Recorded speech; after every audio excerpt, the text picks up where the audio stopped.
เฮ็ดข้าวเขาทิพย์ให้แม่ไปฮอดไปถึงแม่พวงมาลัย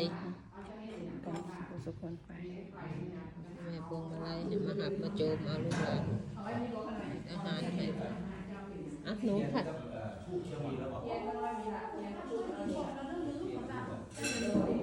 อาหารหวานข้าวมีครบ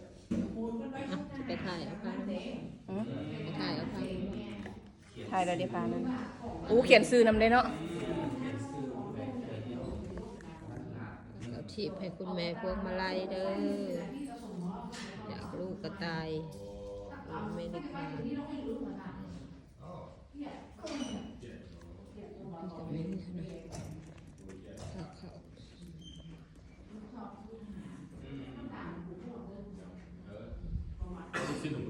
สิไล่ตาม